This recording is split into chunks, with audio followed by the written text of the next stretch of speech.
Hi everyone, welcome back. I hope you had time to take a bit of rest. I'm really excited for the next talk to come before we open the floor of the hackathon again after that talk. We are gonna welcome right now someone who is at the moment in Poland. And we are going to talk about how to attract the big fish, aka larger corporate companies, into co-working spaces. So let's give it up to Adam. Adam, are you here? Yes, I am. Hi, Pauline. Hi. Thank you very much for having me. So nice to see you. How are you? All great. Thank you very much.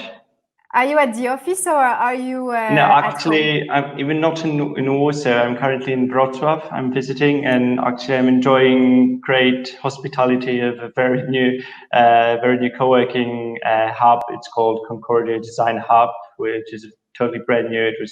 It had this unluck to being open during the COVID, and it's a beautiful place. So whenever you're in Poland, in Wrocław, please be sure to check it off your list. I'll definitely add it on my list. Can you start sharing your screen and then I'll hand over the floor to you. I just want to make sure it's working and I'll let you know when I see it. I hope it works right now. So it's loading. Yes, now I see it. So ladies and gentlemen, give it up to Adam, who is going to talk to us about catching a big fish. Okay, so hi everyone.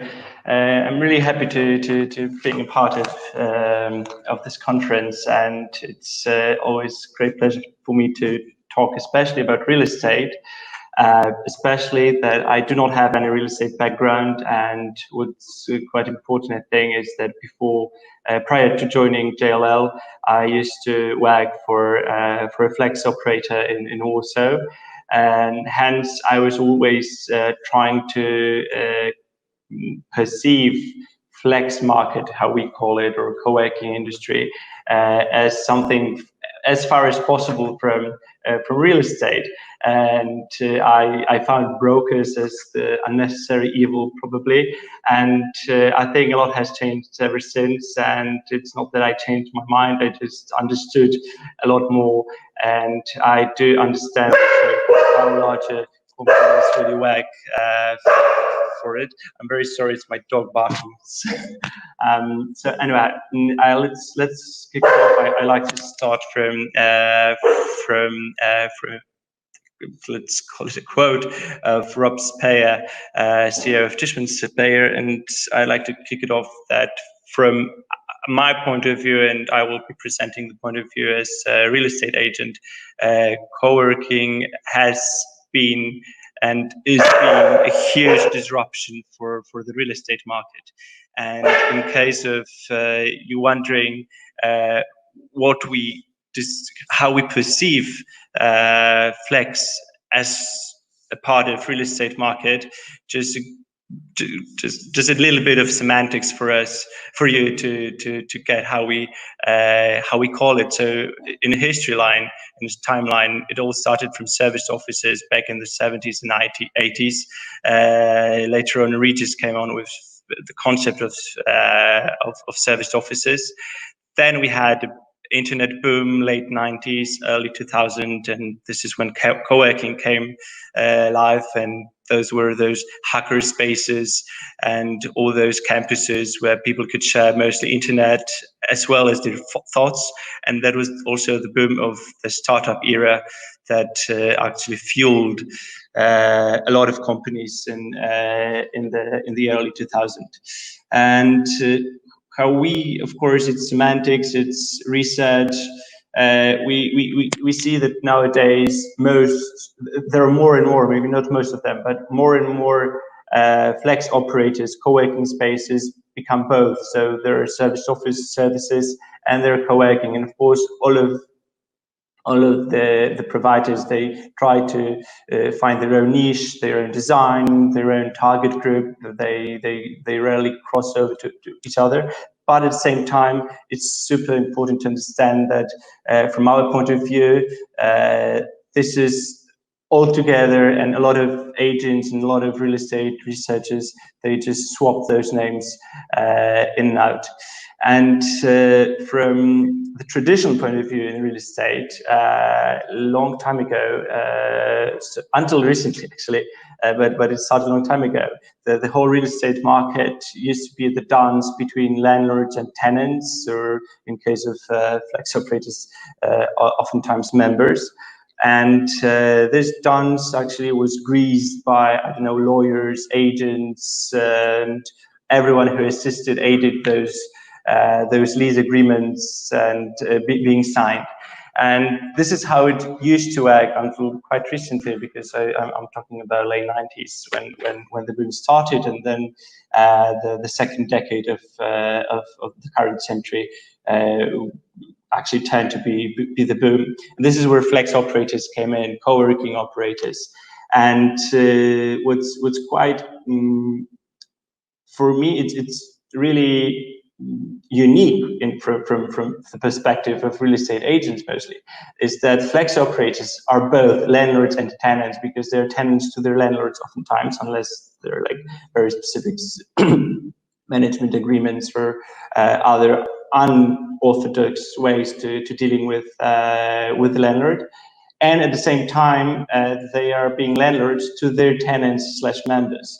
And this is, of course, just semantics, but at the same time, before that, we understood master leases, we understood subleases, but when flex operators came in, no one really knew what it is and how to deal with it. And this is why in many countries still, and in many markets, flex market is either treated from afar by agents, because they do not prove, they do not bring high fees, they're high remuneration, they don't want to understand oftentimes why you're adding this and that value to their transactions. But basically, in recent years, mostly because of huge expansions of big brands, IWG or WeWork, which entailed basically a lot of small boutique concepts.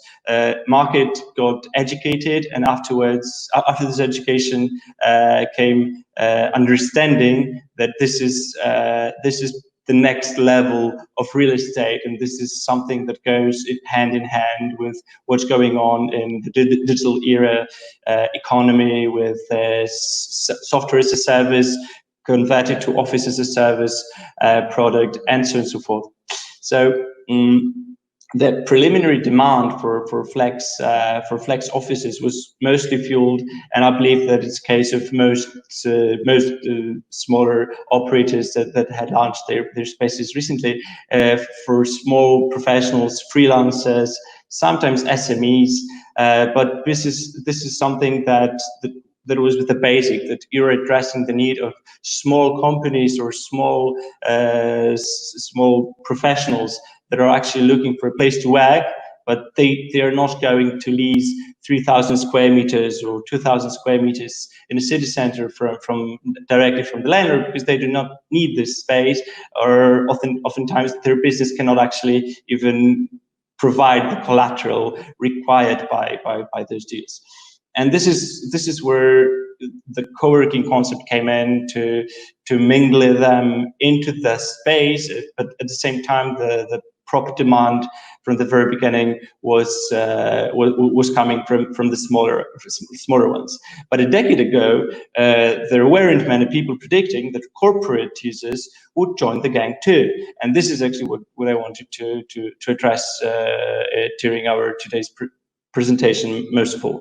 Initial drivers that are luring corporate into flexible solutions are quite straightforward, especially nowadays. And I believe if you are catering to any corporate needs right now in your spaces, or you are one of those corporate members of such spaces, they're addressing flexibility and agility.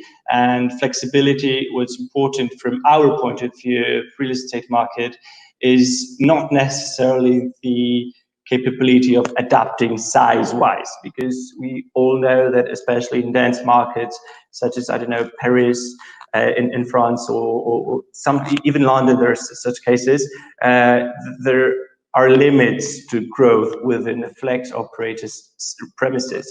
At the same time, even in the network of such a flex operator. So basically, you can't grow to infinity, as well as rarely operators will allow you to swiftly contract, because you're dealing with it in your business. Although the recent events of COVID-19, I believe, proved that flex operators became even more flexible than they had used to. And at the same time, this flexibility from our point of view is the short-term contract, because if you want to lease traditional office from, say, 100 or 300 square meters up to 10,000, you have to deal with a 5 to 7 years lease, which is a market standard, at least in Poland right now. And if you want to have the fit out, turnkey solution fit out, you will have to probably sign a 7 years lease. And if you do not want to commit, and you're a startup, and everyone knows that those statistics that, I don't know, I believe 95 startups fail within the first 4 years, one has to understand that probably it's not the way to fuel this kind of business, because office space is just very, very primary necessity or need of business. Then for larger companies that want to exercise this kind of flexibility, they are starting to look towards flexibility offered by the operators. At the same time, should they have very specific business demand, they win a tender and they need a project space, and they cannot wait 4 to 6 months to get fitted out new office space.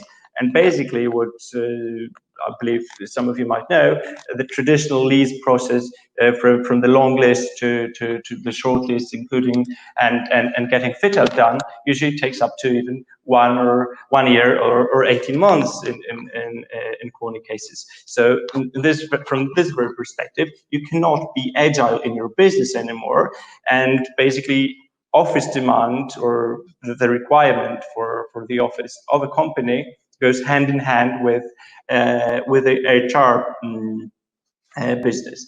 And what we have actually noticed in previous years in Poland, but actually it applies to many markets, is that we were suffering employees market in terms of the labor market. And when you have employees market, it's not that easy to predict the headcount, because it's not, you're not running a factory anymore. And you can assume that, yeah, by the end of the year, we will hire 200 new IT developers or whoever else you want to hire. But at the same time, you can't be sure you will be capable of doing that because of the labor market situation right now. And this is where flexibility provided in terms of swing space, so the temporary space when the company is waiting for another for a targeted office space or project space, just to spin it off, run it as soon as possible because you want a tender, and you have the team to run there. And last but not least, I think that talent attraction and retention is one of the clues in terms of HR, because flex spaces, flex operators, oftentimes, especially those boutique ones, they have a lot of very fancy interior design, and this attract, especially when we connect it to what I have said before, which is employees labor market right now.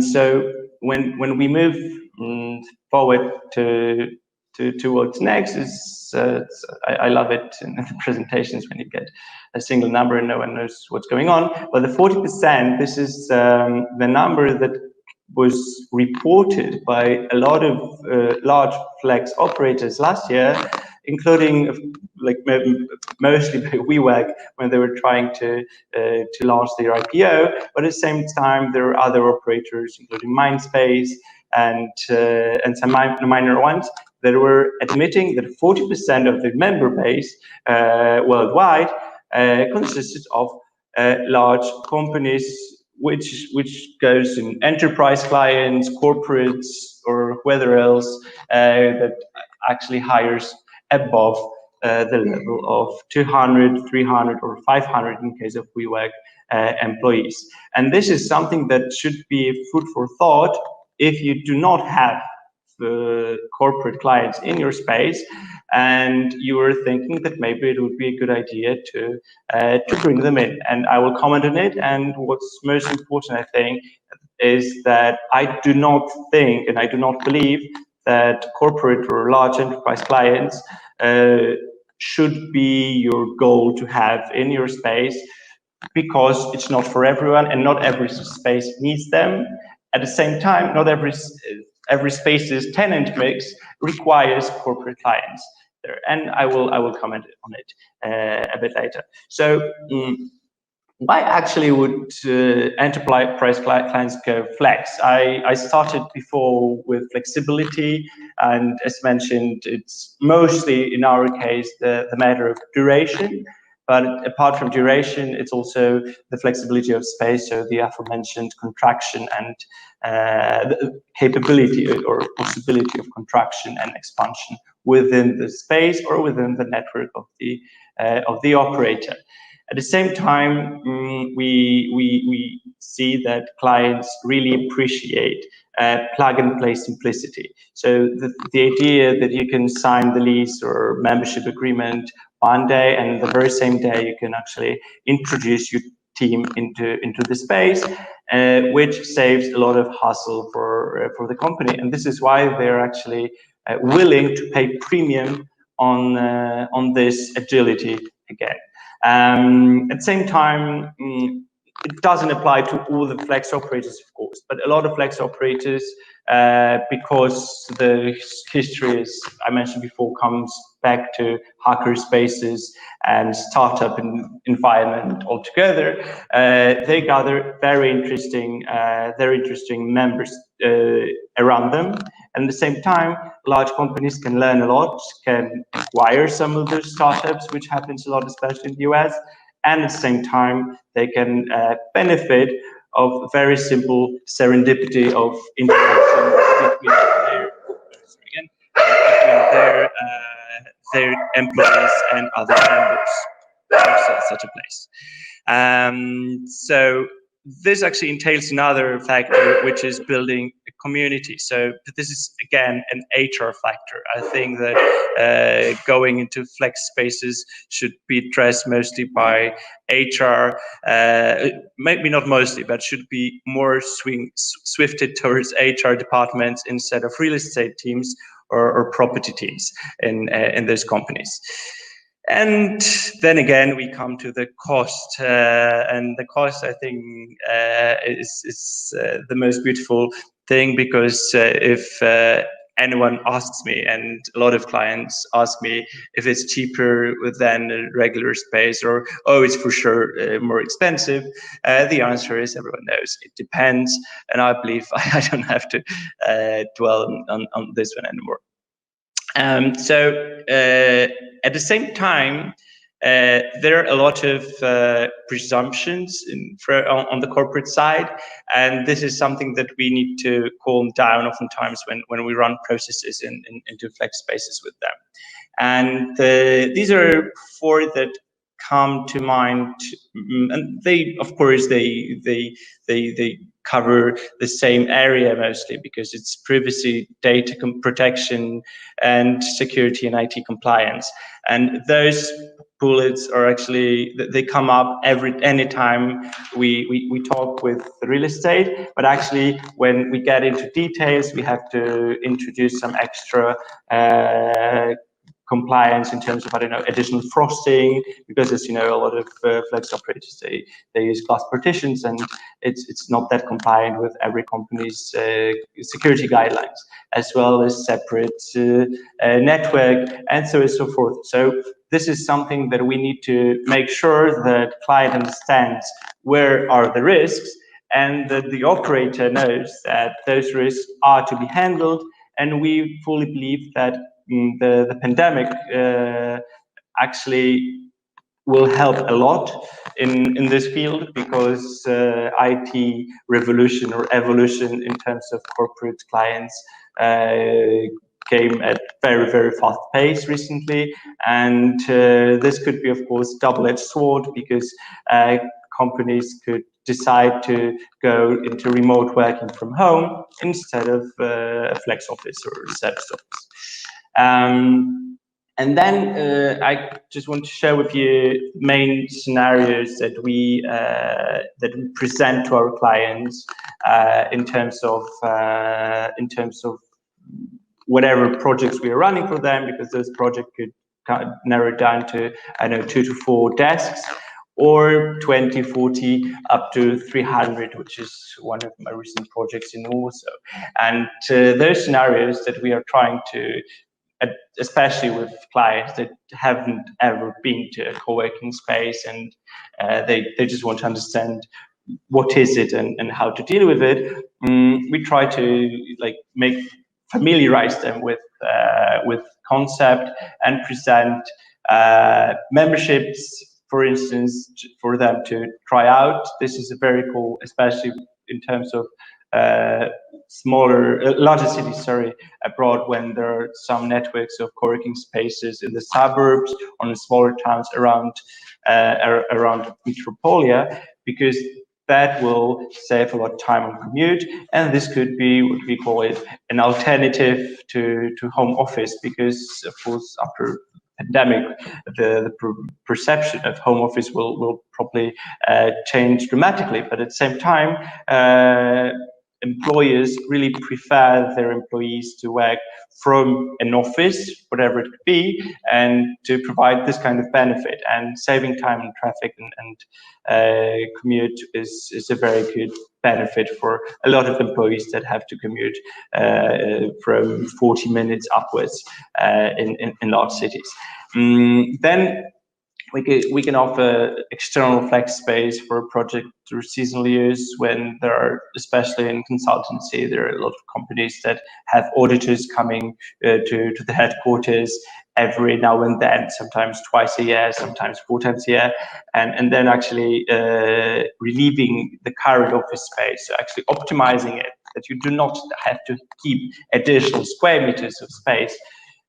Because you can actually take benefit of running your remote office from a flex operator for 1 to 6 months. Is usually a very, very good option, even though it could be a little bit more expensive than the regular office space. But at the same time, you cannot contract or expand by this size within months' time. And what we do sometimes with our workplace advisory is we offer solutions that consist of internal flex space. So if you have a very big company that takes north from 10,000 square meters, they need some extra versatile space for additional desks. Then they can convert it to an auditorium to run town halls. They can have a cafeteria there. There are a lot of solutions that they can incorporate, and sometimes they can do it with help of the operators. That also some of the operators offer just the management of such spaces. And last but not least, and this applies mostly to smaller enterprise clients, to SMEs. There are companies that just go with their HQs within a flex space, so they just put their headquarters to a flex space, mostly for talent attraction, to change the image. Sometimes it's in line with the brand, but basically this idea is quite common, especially in the media industry right now. So that said, I think that flex operators, what they did to the market, or what I believe some of you did to the market already, in terms of, and when I'm talking about market, I mean real estate market, is that they brought some kind of a revolution, because right now flex operators have been changing the mindset of occupiers, of the clients, of tenants, because they now understand that the office doesn't have to be boring, doesn't have to have white walls and a carpet, that it can be vibrant, there can be life, the work-life balance. I believe it fades away anyway. So why not to have some fun and some better interaction in your workplace? And this is something that triggered change also in the mindset of landlords. And I believe that not long from now, some of you might already be experiencing it.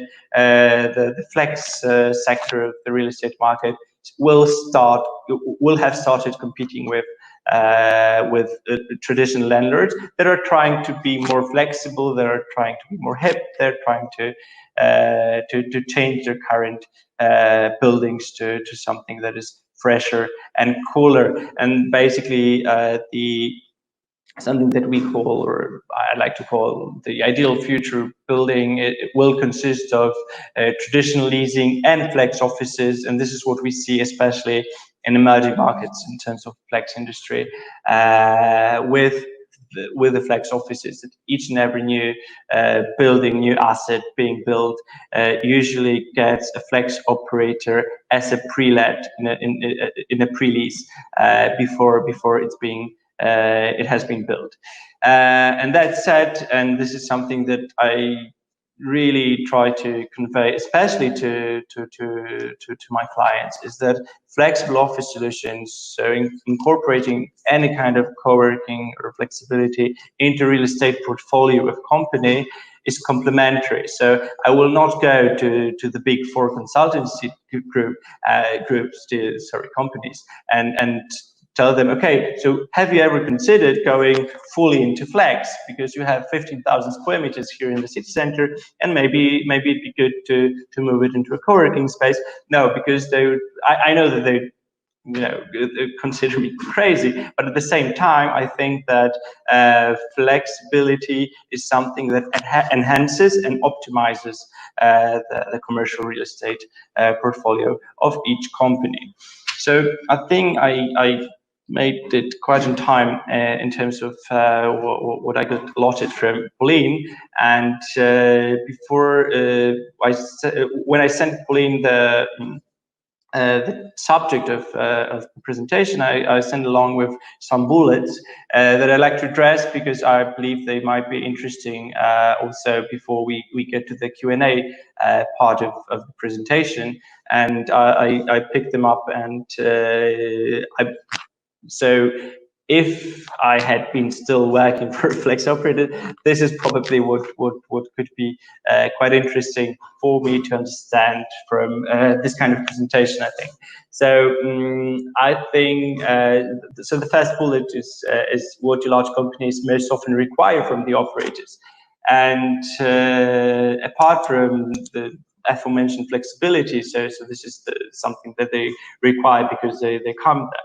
They require understanding of their business, the understanding that if they really want to have compliance and they need frosting, so they don't want to bargain with you and try to make their point that they really need to have frosting there, and they really need to have, and this is quite important, especially in some countries, in Poland it's super important, HNS compliance, because the regulations they differ from country to country, but a lot of flex operators, because their business is based on condensation of workplaces in the office, they exceed oftentimes regulations of HNS and health and safety regulations that correspond usually with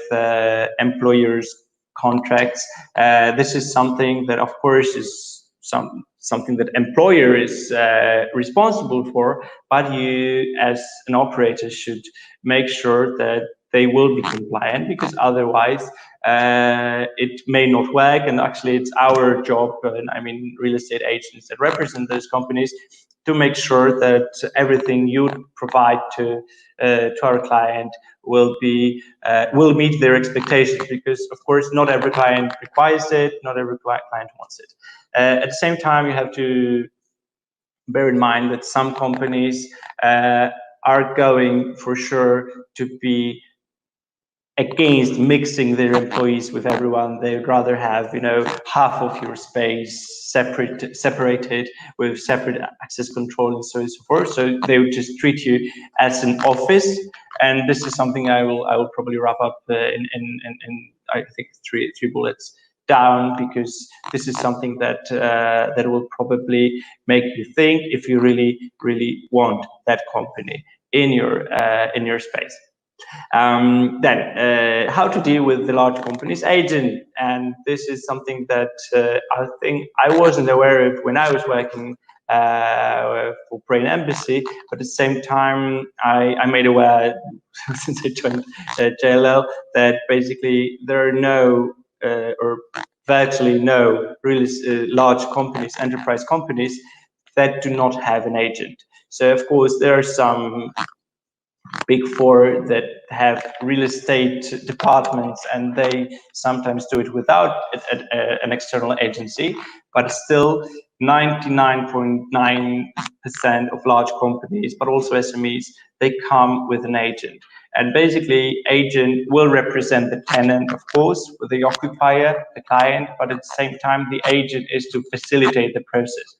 He is, or she, for the matter, to convey the message between the operator and the client, to connect the dots. So basically, I do not think that you should ever try fighting with an agent, because I've seen it in the market sometimes. Because basically, for us, it's super important to first of all accommodate our clients' needs and make client understand where are the trade-offs. And of course, when sometimes we send RFPs or just simple bullets what our client wants, we narrow it down to some very straightforward bullets, and then you come back with your offer. And when we have the offer and it varies from what we really wanted at the very beginning, or drifts away, this is the moment when we can convince you to be more flexible in terms of some of those requirements, or to work with our clients to find a trade-off, because the idea is to find a common ground. And I think that so just wrapping up how to deal with the agent, the idea is to have relationships with preferably all of the agencies you have in the market. Not every agency, not in every market has a person responsible for Flex, but still I believe that it's super important to maintain those relationships should you really want to have a large company or SME client in your space. Then something I tackled briefly some time ago is a couple of slides before, is how do large companies impact the member mix. So of course, again, it depends. It depends on what kind of company it is, what industry it does work at.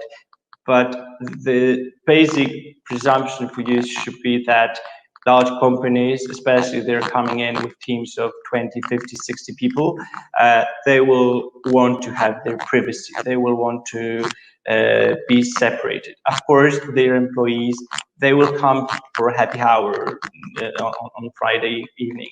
They will take advantage of this serendipity among all the other members. Sometimes they cannot, and this is something that also happened to one of my clients, that actually they got internal guideline that they cannot mingle, mostly because of the COVID situation, but actually it was 2 months before.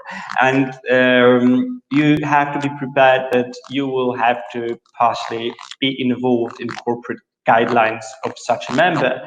And if you have a team of 60 people that are going to occupy a hefty chunk of your space, and they are not going to build up or make for your community.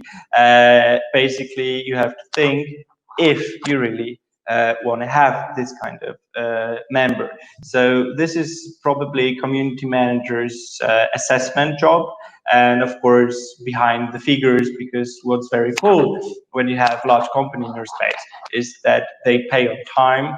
They rarely are capable of negotiating too much, because at the very beginning they asked you so many things that they understand that there is a very small margin they can work with in terms of price negotiation. But at the same time, you have to be very, very focused on whom you're bringing into your tenant or member mix, because otherwise you will harm your current community, and it might so happen that parts of your community will flee away because they will be unhappy or uncomfortable with what's going on within the space, because you will be labeled as you're going commercial, you're thinking only about money, and so on and so forth. And basically, the fourth bullet is something I tackled right now a bit. Is what does it entail to have a large company in the co-working space? So first of all, it entails a very, very good revenue stream for a company. Of course, make sure that you do involve your legal advisor also when you run a process with large companies, because you will for sure have to spend a lot of time on negotiating very, very detailed sections in your standard membership agreement, because when 100 desks come into your space, or 100 employees of such a company, there is no way you can do it by your standard membership agreement. And basically, from commercial side, this is our part to make sure that all the commercials are secured, and then you have to have a good lawyer to put it into the wedding. What does it entail again? It does entail also very, very interesting setup thing in the whole space, because as I mentioned, very, very often times you can deal with large companies that will secure sometimes one floor of your space should you have more, or big chunks of it. And it does look different when, even if you do not connect large open spaces, it looks different. And the feeling when you're doing your tours with prospect members will feel also different when you have the same company coming around the corner, and it may impact your current pipeline in terms of leads. So this is something also you should take into consideration. I believe you can have some more questions or detailed questions with it later on. And last but not least, I just want to address the no thing. I mentioned at the very beginning that saying no to large company is also important. You have to be sure that even though you can make thousands of euros on having a large tenant or member within your space, it will entail a lot change into your membership base, into the space. They will sometimes be willing to move some walls, tear some down, put some extra those frostings, additional devices, appliances. It's a different space, and I sincerely do not think that every co-working space, especially boutique ones, should go this way, unless they really want to and they understand that it's not an easy decision, such as having a dog during a live webinar with me in the room. So I think I tried to stress. Most of all, I just would like to emphasize that saying no to large companies is a very, very highly appreciated virtue, I think, from our perspective of agency event, because it proves that you really think about what you have and what you want to have. So you have to start from the perfect vision of how your space should work, whom it should attract. Okay, so this is a Q&A slide, and I don't know if I should stop sharing, Pauline, or... Yeah, you can stop sharing your screen. Okay, Thank you so much, Adam. On behalf of everybody watching, I'm clapping all over the air. Thank you very much. It was really interesting because it connected the dots with everything we've listened to this morning. We've had like questions about first presentation about data, then we had presentation about the new office layout, and then about access systems. And now I feel that with your presentation, it kind of connect the dots a bit of like everything. Let's see if we have some questions from the audience. We do. So Josh is asking, with the current ongoing scenario of enterprise clients going completely remote, do you see a co-working allowance given to the employees for them to choose whichever space is convenient to them? Great question. I also had this question. It's a very good question. Truth be told, we've been working on like everyone in the world, especially in the industry, have been working on back to the office projects for our clients, and how to basically address coming back to the office. What we preliminarily know now from some of the research that JLL around the world is that as home office used to be a very cool benefit for a lot of people, right now it became a nightmare to a lot of people, especially those that they're staying at home with their families in crowded, flats and houses. And I think that it will actually give additional boost towards this first product I actually advertised before, the membership product for enterprise, because I think that especially for people that commute, and right now that even though they're lifting partially step by step the lockdown, and also, for instance, our JLL office is the larger JLL office in EMEA under one roof.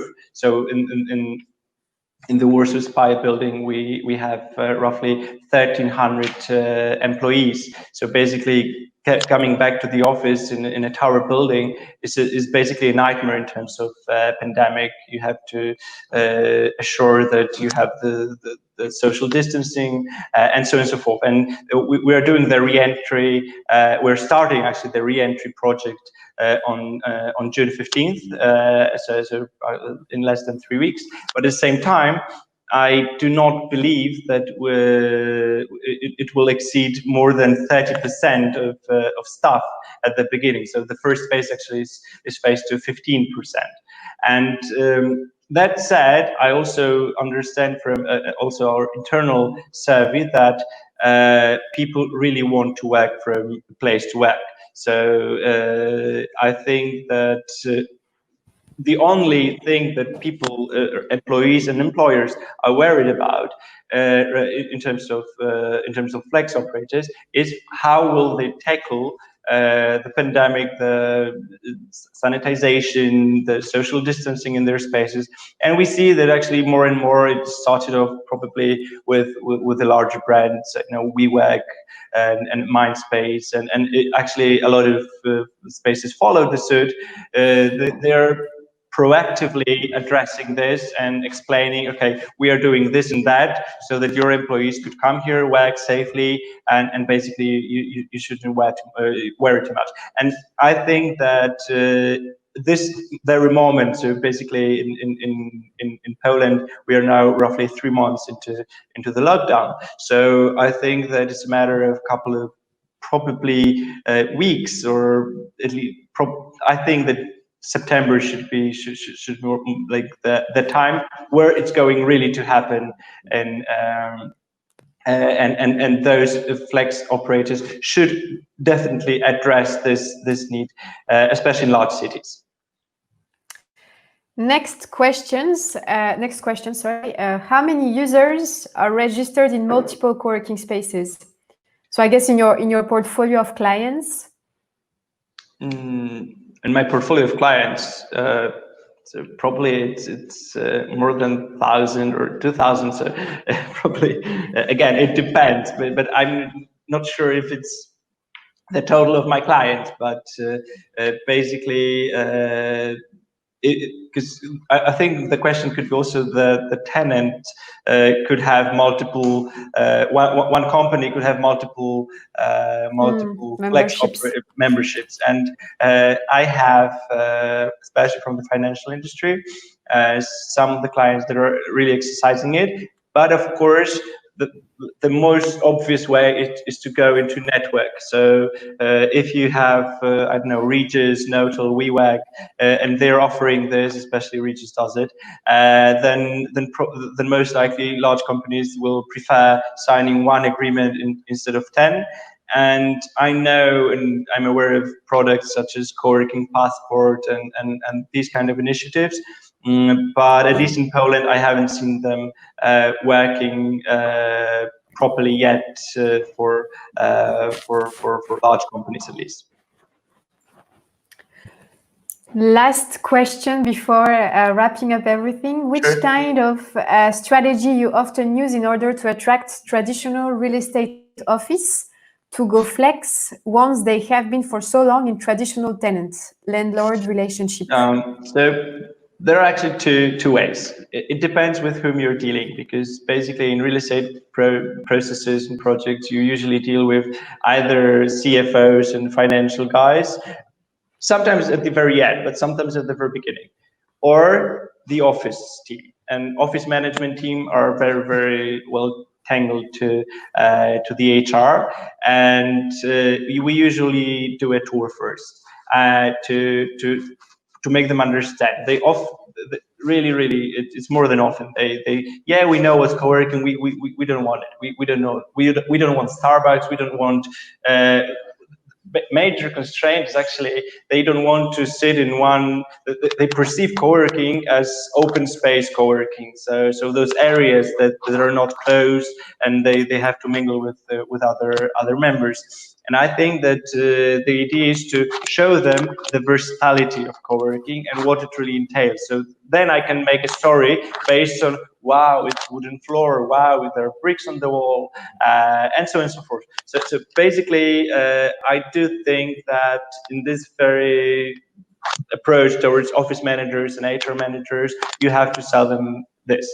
And then if you're dealing with CFO, you have to prove them, you have to show the spreadsheet, but okay, in terms of your headcount predictability, and it's really 90% of businesses nowadays, they cannot predict their headcount for next 5 years, for next 3 years, not to mention 5 years. And if they're signing 7 years leases, it's just crazy. It just doesn't make sense, because they're either taking too much space and then they have to sublease it out, or the other way around, they take not enough and then they have to place their teams in other chunks or even other buildings, and basically narrowing it down to a basic spreadsheet to prove that all-inclusive services is actually something that really pays for it, because you don't have to deal with internet connectivity, electricity,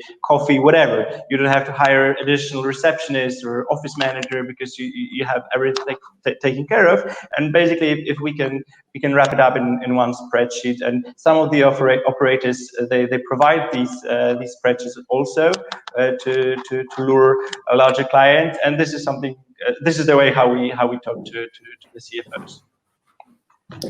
Great, Adam. Thank you so much. I think you also gave a lot of great insights for co-working spaces to work on their sales strategy if they are interested to work with larger companies. If people want to connect with you or not, that's true. They have to make the decision. Right. If people want to connect with you, they can add you on LinkedIn, I suppose. I will be very happy. Great. Before I let you go, I have this little ritual to take a selfie with each and every speaker of the conference, so we can get some memories of it. So please give me your best smile. It's time for the selfie. 1, 2, 3. Awesome. Thank you so much, Adam. Thank you very much. It was a pleasure. Yeah, have a nice day, and yeah, I hope good luck to everyone at the hackathon, and enjoy the rest of the conference. Looking forward to seeing you maybe live next year. Me too. Ciao.